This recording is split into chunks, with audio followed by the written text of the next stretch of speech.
Warahmatullahi wabarakatuh. Selamat pagi, salam sejahtera untuk kita semua. Shalom, Om Swastiastu, Namo Buddhaya, salam kebajikan. Pertama-tama dalam kegiatan press release ini, pimpinan TNI dalam hal ini adalah Bapak Panglima TNI maupun khususnya Bapak Kasat,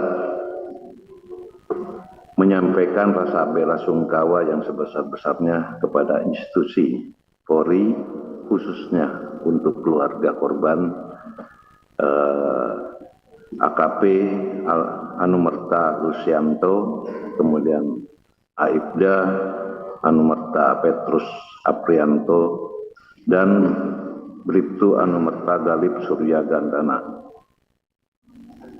dalam kejadian gugurnya pada saat almarhum melaksanakan tugas tanggal 17 Maret 25. Kemudian dalam proses penyidikan kami itu kita mengacu kepada acara pidana militer yang tertuang dalam Undang-Undang Nomor 31 Tahun 97 tentang Peradilan Militer. Berdasarkan berdasarkan pasal 99 ayat 1, penyidik yang mengetahui atau menerima laporan atau pengaduan tentang terjadinya suatu peristiwa yang patut diduga merupakan tindak pidana, wajib segera melakukan tindakan penyidikan yang diperlukan. Nah, di sini yang kami ingin sampaikan titik tolak mekanisme dalam penyidikan kami. Mungkin bisa ditayangkan. Nah, inilah mekanisme kami di dalam melaksanakan, jadi tidak serta-merta rekan-rekan sekalian. Dalam hal ini kami urut kejadian tanggal 17. Pada saat itu korban sedang melaksanakan tugas, tanggal 17 melakukan penggerbekan judi. Kemudian terduga yang saat sekarang sudah menjadi tersangka itu menyerahkan diri pada tanggal 18 Maret 2025, yaitu Kopda B.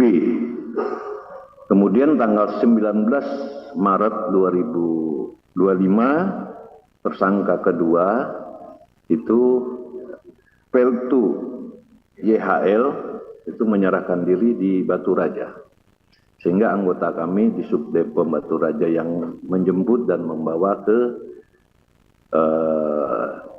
Denpom 23 Lampung untuk segera diamankan. Kemudian pada hari dan tanggal yang sama, tanggal 18 maupun tanggal 19 Maret ini, Dandim selaku Ankum itu membuat surat penitipan terduga kepada Denpom untuk diamankan. Nah, pada tanggal 19 Maret, Denpom sudah mulai melakukan penyelidikan maupun ke arah penyidikan, di mana kita menginterogasi, mencari alat dan bukti dalam kasus pidana ini. Alhamdulillah pelaku mengakui, kemudian menunjukkan di saat dia lari dari lokasi itu membuang senjata di satu tempat.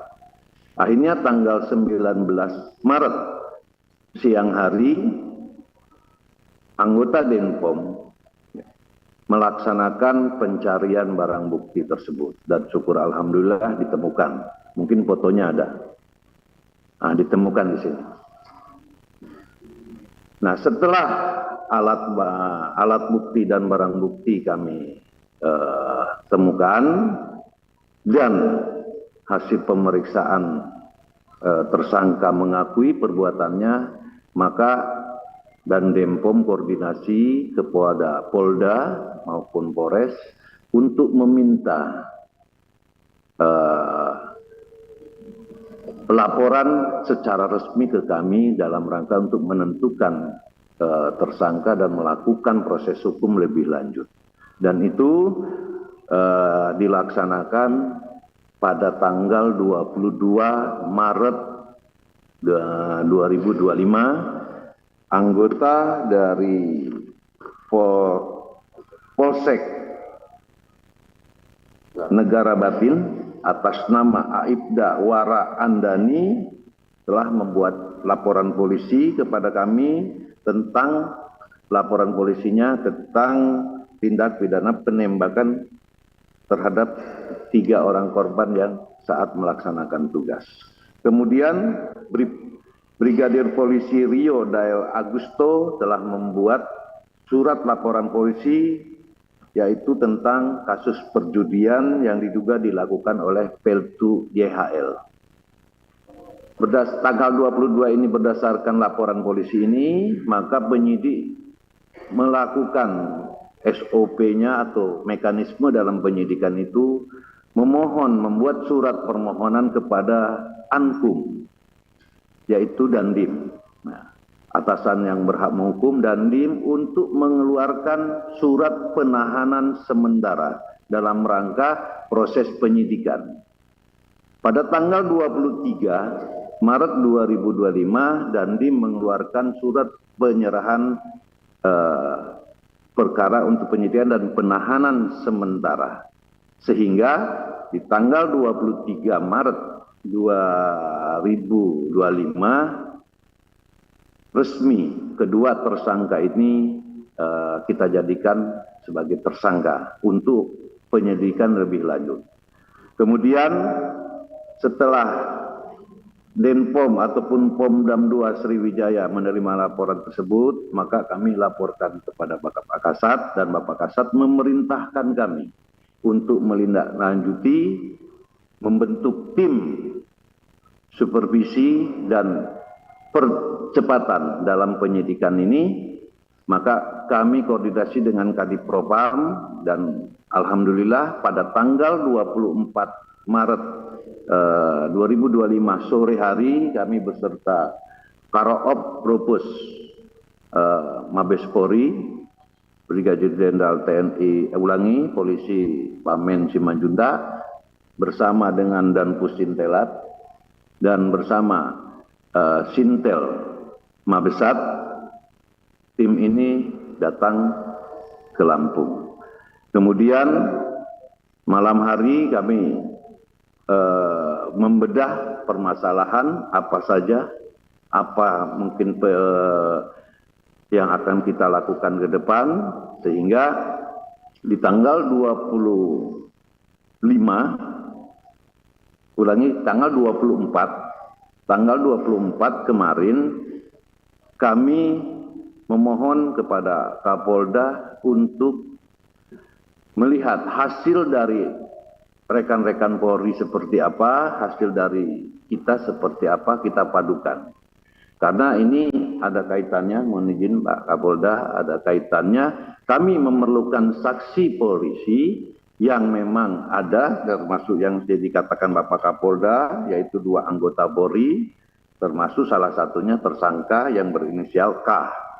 Kemudian 1 masyarakat sipil Ibu Nur, tetapi kami juga di Denpom telah melakukan pemeriksaan beberapa saksi juga untuk memenuhi bagaimana proses hukum lebih lanjut. Kemudian di dalam penyelidikan ini, dalam pelaporan polisi, ya, untuk Kopda B itu disangkakan pasal 340 dengan Yonto 338. Sementara untuk tersangka Peltu YHL itu adalah laporan polisinya disangkakan di pasal 303 KUHP. Namun untuk Kopda B karena memiliki senjata, pabrikan tetapi bukan organik, saya katakan itu akan kita lakukan undang-undang darurat juga tentang senjata. Jadi percayalah rekan-rekan sekalian, kami akan profesional, akan melakukan kerja dengan baik. Apa yang menjadi prosedur tetap kami jalankan. Kemudian komitmen Bapak Kasat juga sampaikan kepada kami, buka seterang-terangnya, transparan, kemudian proses hukum apabila memang anggota TNI Angkatan Darat ini salah, lakukan proses hukum dengan baik. Maka kami akan berupaya untuk percepatan. Tim kami dari Jakarta 10 orang, kami akan memperkuat Denpom untuk segera menyelesaikan persoalan ini dan selalu bekerja sama dengan Polda, khususnya mungkin Dirkrim kami akan tetap lakukan.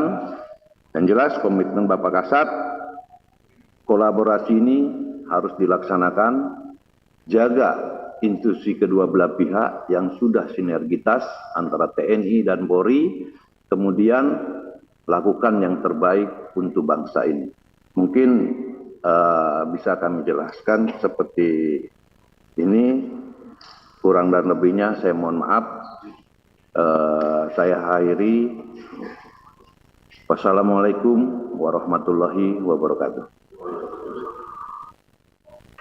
Terima kasih Bapak, kami haturkan atas penyampaian hasil joint investigation. Selanjutnya pada sesi tanya jawab, kami sampaikan kepada rekan-rekan awak media untuk tertib dari sisi kiri 1, tengah 1, dan kanan 1. Sesi pertama 3 pertanyaan. Kami persilakan sisi kanan 1. Ya, 1 silakan. Dikasih mic-nya. Ini mana.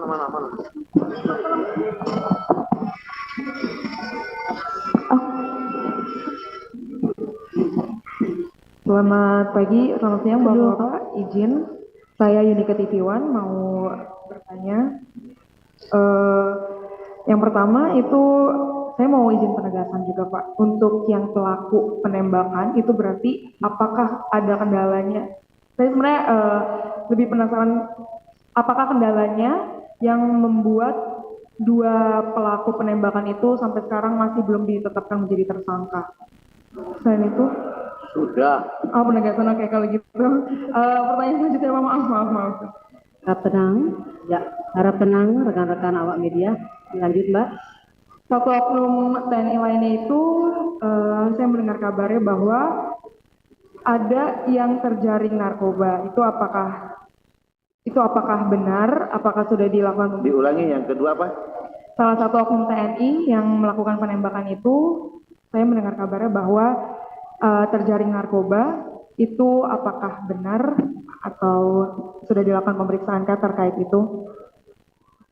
Terima kasih. Baik, dari tengah. Persilakan yang Pak Roma, baju biru. Silakan, Bu Gracia. Assalamualaikum warahmatullahi wabarakatuh. Perkenalkan, saya Roma dari Kompas TV. Pertanyaan ini mungkin bisa ke Kapolda atau dan Puspom. Izin Bapak, terkait dengan senjata api itu, hasil pemeriksaan kita didapat dari mana ya Bapak? Terus dari 2 tersangka TNI ini, siapa pelaku yang melakukan penembakan terhadap 3 tersangka ini? 3 korban. Terus ketiganya, yakni terkait dengan simpang siurnya informasi bahwasanya uang setoran. Hasil pemeriksaan dari tersangka sendiri seperti apa? Dan juga apakah sudah dilakukan tes urin terhadap 2 tersangka ini? Terima kasih. Assalamualaikum warahmatullahi wabarakatuh. Untuk sisi kiri, silakan. Yang ada pertanyaan berulang. Ya, izin Bu, izin Pak Kapolda, Pak Dem. Saya Tampan Fernando dari Rilis ID. Yang ingin saya tanyakan bahwa di dalam acara konferensi pers ini kami tidak melihat ada perwakilan dari Kodam 2 Sriwijaya seperti konferensi sebelumnya. Dalam hal ini apakah memang sudah diambil alih oleh dan Puspomat atau seperti apa seperti itu? Terima kasih. Kodam 2. Iya. Iya, dan terkait satu lagi Pak, terkait kronologi penembakan yang ingin kami tanyakan, apakah itu korban 3 yang gugur diberondong secara otomatis atau ada baku tembak gitu? Terima kasih. Baik, cukup untuk sesi pertama.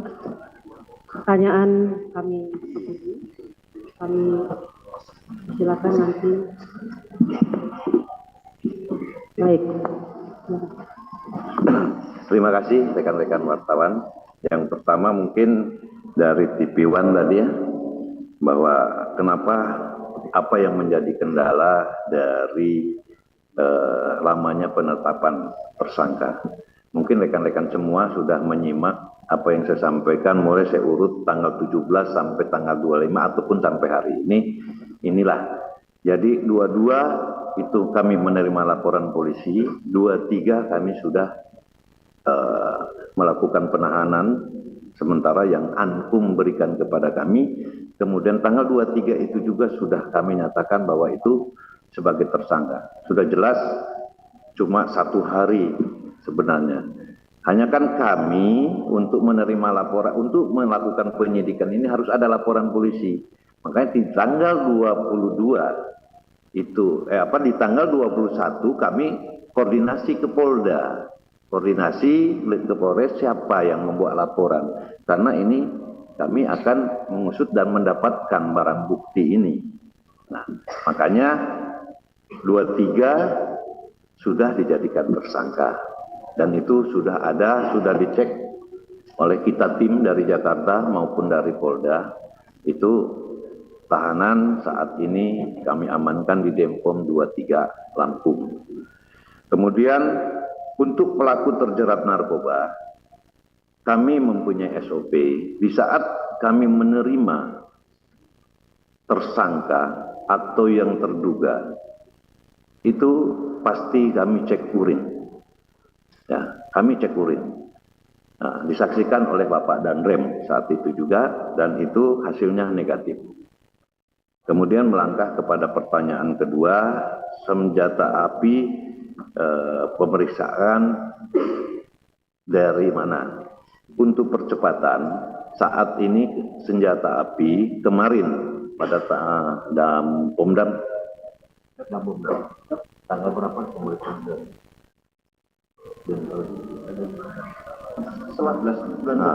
Tanggal 19 setelah kami menemukan senjata api dalam bukti ini, Dampomdam membuat surat kepada Denpal untuk mengecek secara senjata ini adalah organik, ya, senjata organik atau apa.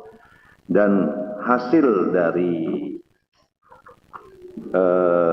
pemeriksaan Denpal yang nantinya juga, ya rekan-rekan wartawan, nantinya senjata api ini akan kami juga cek ke laboratorium forensik ataupun nanti kami akan cek ke Pindad.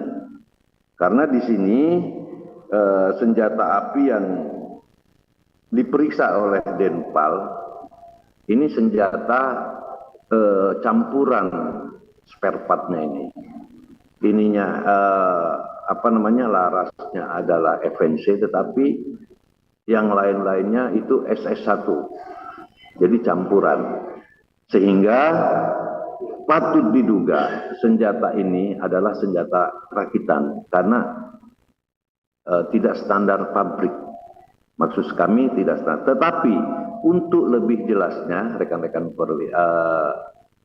wartawan, kami akan cek di laboratorium itu, ya, mohon bantuan mungkin nanti ke Brigjen Pamen, kita akan ke platformnya Mabes Polri, maupun nanti kami akan konsul juga, akan uji juga, diuji balistik di Pindad, karena ada spare part dari SS1 Pindad.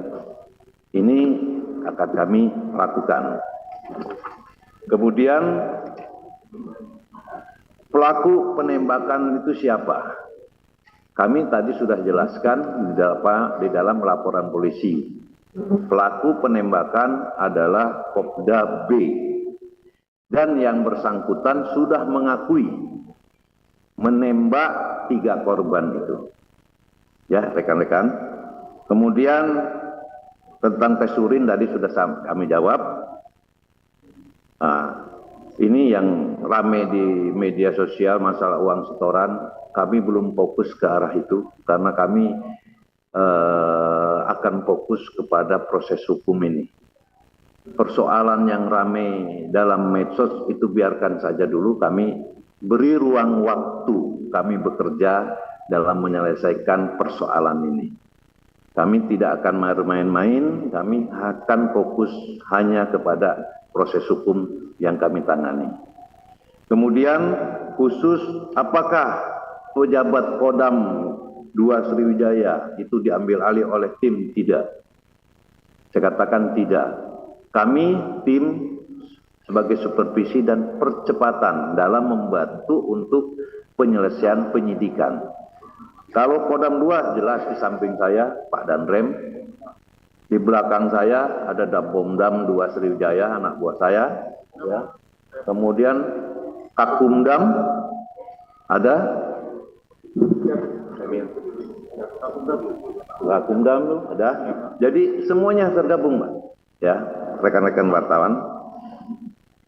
Kemudian yang terakhir adalah penembakan secara otomatis atau tidak saat penembakan itu.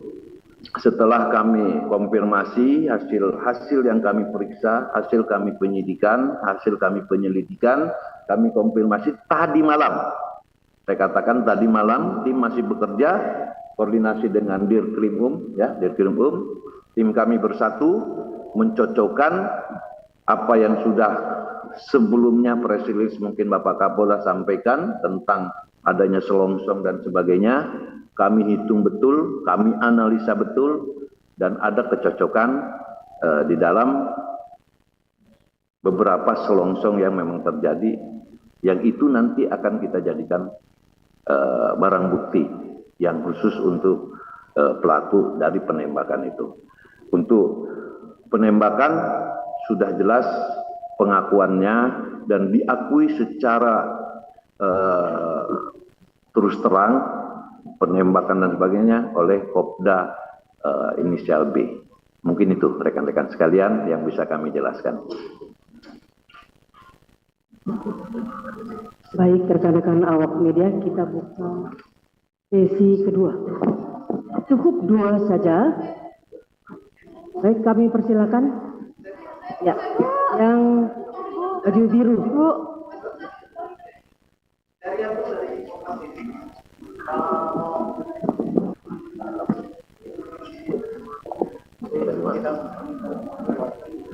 Izin Bapak Ibu, perkenalkan saya Paulina dari Kupas Tuntas. Izin bertanya, mengapa Bu butuh waktu 1 minggu untuk menetapkan status saksi ke tersangka, padahal sudah banyak bukti dan sudah. Para pendengar rekan-rekan awak media, ya. Bentar. Baik. Ya, Bu, saya Rian dari Kompas TV. Kompas TV, baik. Izin bertanya untuk Kapolda dan juga Denpuspom TNI. Tenang. Ini kan tersangka sudah ditetapkan. Dari TNI sendiri ada 2 orang tersangka yang sudah ditetapkan. Diulang, Pak, diulang, saya nggak dengar, Pak. Oh ya, saya Rian dari Kompas TV, ini mau bertanya terkait dengan 2 tersangka sudah ditetapkan. Selanjutnya, tahap selanjutnya apa? Proses persidangannya bagaimana? Dan apakah bisa digelar secara terbuka sesuai dengan permohonan dari pihak keluarga korban? Itu mungkin. Oke. Baik, satu lagi pertanyaan. Kami silakan, Mas.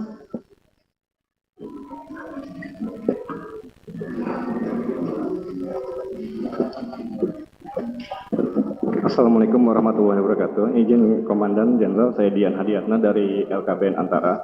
Berkaca dari permasalahan ini, Jenderal, apa tindakan yang akan diambil oleh TNI dan Polri untuk mengantisipasi agar anggota TNI dan Polri tidak ada lagi yang membackingi kegiatan-kegiatan ilegal?